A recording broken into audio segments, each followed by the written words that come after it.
Hello, everybody. Welcome to today's live stream presentation on vocational rehabilitation services. My name is Lance Hill with the Bank of North Dakota, and I'll be facilitating today's webinar. During today's session, attendees will learn about the services provided by vocational rehabilitation in North Dakota. Just a few housekeeping items.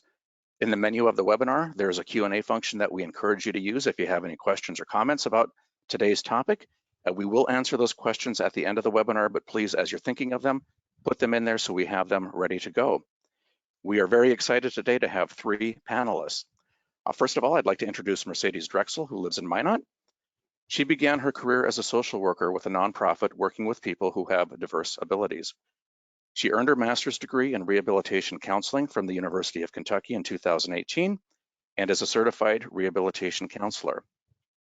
Mercedes has worked for vocational rehab in Minot for nearly 5 years, serving adults in the community, students in college, and transition age students in 7 school districts. Panelist number 2, I'd like to introduce Raina McIntyre, a senior vocational rehabilitation counselor from Jamestown. She earned her master's degree in rehabilitation counseling, again from the University of Kentucky. I'm noticing a common school here, and is a certified rehabilitation counselor. Originally from northern Minnesota, she has a background as a job coach and has been a vocational rehab counselor for 3 years. Finally, I'd like to introduce Jackie Harder, who has worked as a counselor with vocational rehab for the past 25 years, assisting people in reaching their employment goals. A focus area over the past few years has been working in the Fargo public school system, providing transition services to students. Services include career assessments, co-leading career classes, organizing job shadow experiences, and career fairs with local agencies and employers. Her goal is finding new and innovative ways to work with students and others that best match their individual personalities and styles. So thank you very much, all three, for joining us today. We're excited to learn more about vocational rehab. Thank you. So let's get started. I know, and probably several people on the webinar as well, we've heard about vocational rehab all of our lives, but we just really don't know that much about it as it pertains to students. So if you could tell me, what is a primary mission of vocational rehab as it does apply to students in North Dakota? And Mercedes, if it's okay, let's start off with you. Sure. So our primary mission in supporting students is to work with them to obtain their post-secondary training goals and get into the workforce. So this may look like going to college for students or entering the workforce right out of high school. So we work with these students through their transition time. So starting about age 16, that's kind of our goal, is to start working with the students in the schools at that time so that we can help them facilitate that transition into their post-secondary goals, whether it's school or work, and creating that cohesive team of individuals, teachers, families, special educators, and those out in the community that know that student is really helpful to that process so that we can facilitate a success for that student. Great. Raina? Yeah, like Mercedes mentioned, we work with students who are pursuing any kind of different path that helps them lead to employment. So students have a lot of choices at this time in their lives in high school. So we kind of help with them to look at all of their options, help them understand all their different options for those decisions for training and work after high school, and kind of get that plan in place so that when they get to graduation, they have some ideas of their goals and how they can accomplish those goals, and what services are out there to help them reach them. Great. And Jackie? Just to kind of tag along on what has been said already, the options after high school are really varied, and depending on the student, it can go from anything to on-the-job training, to short-term training, to the post-secondary. So there's a wide variety of things to choose from. And basically our goal is to kind of walk them through those options to find the best fit. Okay, great. Moving on, I'm assuming there are some common challenges that many of your students face. I know you all work in different cities in North Dakota, but what are some of the common challenges that you're seeing for the students that you advocate for? And anybody can start out, please. Sure, I'll go ahead. I think we do all certainly face common challenges, but I think each of us also have a unique set of challenges just because of the locations that we're at or the resources that are available. I know many of the students that I work with, starting with them in high school and in those rural areas, a lot of students I'm noticing more recently don't have a driver's license. So transportation is a barrier for students. And if they're looking to go to work or go into college, accessing those public transit systems that are available maybe in a larger city is something that student needs to learn if they aren't going to have their license. Many of them are choosing to wait a little bit longer to get that, and that's okay. But I know that really creates a big barrier for students, and even getting time to work during the high school years. If they're 10 minutes out of town and the closest rural town is 10 to 15 minutes, it's really difficult for us to help with that, facilitating a work placement. And I know the school has that issue as well. So unless it's during those work hours, so that work experience during the school day is extremely helpful for those students to gain skills. That's great. I would have never thought about the transportation issue. That's a great thing to bring up. Anybody else? Yeah, one thing that I see is we spend a lot of time helping students, get prepared for what's coming next, but it's quite an adjustment to whatever it is they take, whether that's a college or on-the-job training or short-term training or just in the workforce, that we spend a lot of time prepping for that next step, but students do go through quite an adjustment period when they are actually in it. So that's something that I think is a strength of our program with vocational rehabilitation, is that we get to stick with those students through that time. So we stick with students through college so that they don't just get help getting into college, but a lot of students don't realize how much of a change it is and how many things there are to figure out when you're getting ready to leave college and figure out what's coming next in terms of work and career, so we can help with that. Or even just getting adjusted to a new job that has more demands than what they've been used to in high school. We stick with students to make sure that their employment is going well. So I think there's so much to focus on in that planning and prepping for graduation stage that it's hard for students. Sometimes there's some surprise there for students and families of all the adjustments that come after that. So working through those, helping students and families work through those adjustments and make sure that that next step is going well for them. Okay, thank you. Following up on that too is, just the switch from the accommodations in the high school classes versus the college classes. There's some things that the high school can offer for accommodations that the college doesn't, and making sure that students are aware of those things so that we can kind of prepare them prior to entering college. On my side of the state, I'm finding we have a lot of language barriers. We have a lot of new Americans here, and the language barrier is part of the problem, but also just knowing kind of the background of the people that we're working with so that we can work well with them in order to get them to that next step. That raises a good point. With new Americans, are there any translation services? I would think, English as a second language would be difficult for some students in that subset to understand what their options are. Right. Fargo is extremely lucky. We have got a really good system for many, many different languages, and they're very responsive. So that in itself is a huge plus for Fargo. Good. Okay. Well, thank you. On to the next question. So, once you get the word out or you're getting the word out, I'm assuming you probably work with the high schools a little bit, but how do students actually get eligibility certified for vocational rehab programs? Is there a lengthy process? Is it complicated? If you could kind of walk us through that process, that would be great. Sure. So for eligibility for vocational rehab services, it's kind of a blanket 3 things that we look at. So the individual has to have a disability, they have to want to work, and there has to be a limitation to them obtaining employment or training, limitations within the college setting.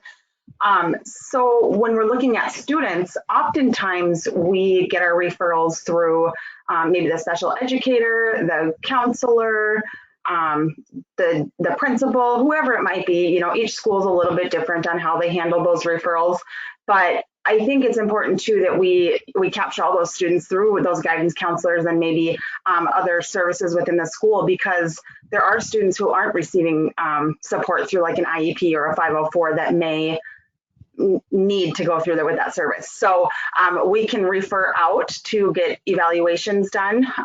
If a student has been evaluated in the past and maybe it's been 4 or 5 years, we can refer out to have that happen so that we can determine them eligible. So there just has to be an impairment and, you know, some sort of diagnostic there that leads to eligibility.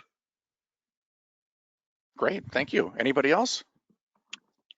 Mercedes pretty well covered it. I think we have an application process that we go through with them, but that application really isn't too lengthy or scary, and we work through that with them. So it's really a matter of getting that initial paperwork signed, and then we work to find the records that we need in order to make them eligible. If families have that and come with it, it makes the process even faster. But if they don't, that's not a problem either.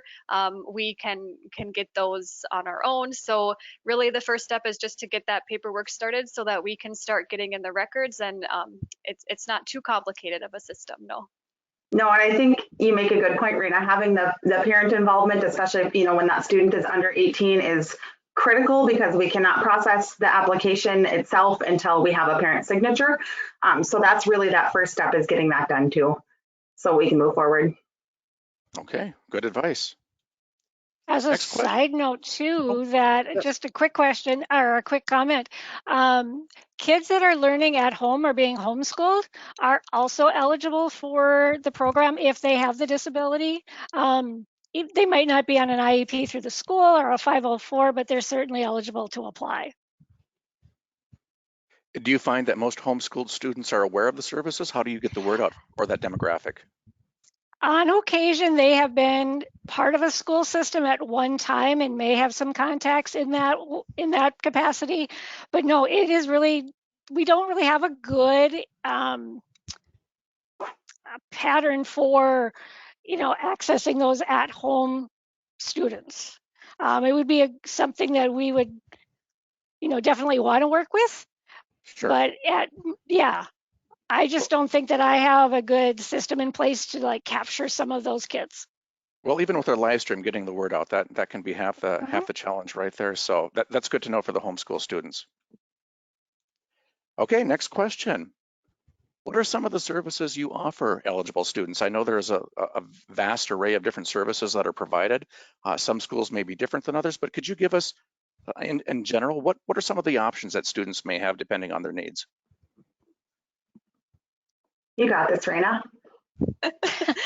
So the way I kind of think about it is that we have some services that we work with students on before graduation, and more that we help with after graduation. So kind of like we mentioned, before graduation, our primary focus is really on helping students get planning and prepared for graduating high school. So that includes job exploration, learning about their different post-secondary options, working on skills that help them be ready for the workplace. We call those soft skills.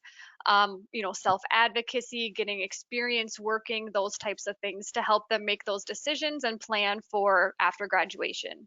We keep working with students after they graduate, and there's lots of different services we can provide to them at that point, really anything that's helping them reach those employment goals. So that relates to education for sure, that training that helps them get employed. So we help with getting accommodations in college, getting technology that'll help them in college, getting set up with financial aid or different programs. Like we partner with Job Service to help provide some financial aid. Job search assistance. We keep that career planning going throughout college, like I mentioned earlier, so that we can help them exit their training successfully and get employment. If there's expenses related to their job, like for example, teachers or teaching students that need to take praxis exams, or diesel mechanic students who have to buy really expensive toolboxes. We can help with purchasing some of those things or paying for some of those things that would be a big cost to the student in addition to their training. So we really look at a huge variety of services that'll help the student reach those employment goals. And it's really as little or as much help as the student needs. I think that's really important, the way you follow up with students after they graduate. I'm assuming, do you help with resume building? How long are you in a student's life after they leave campus, for example? That's a common question, but I think it's a tough one because the services are so individualized for students as they transition into that workforce or college. So honestly, that's a hard question, but it could be anywhere from 3 months, 6 months to 4 years until they finish school, 5 years. But we can hang on until that person is successfully employed or something has allowed them to no longer seek employment. Okay, that's really a great service. Moving on, we have a couple of questions built into this slide. So how does Voc Rehab collaborate with students while in their college? I think we talked a little bit about that. And do you coordinate various services together? For example, if a student has multiple needs, how do you synergize or make all of those necessary services work for that student, if that makes sense?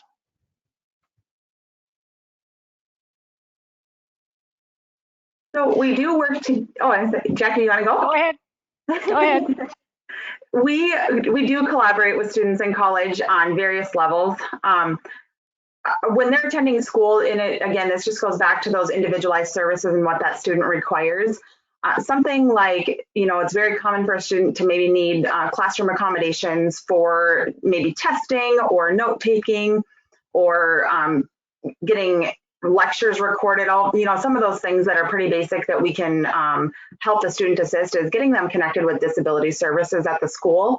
And that disability services at the college will allow them to work through, what those needs are and help them identify them and obtain those accommodations.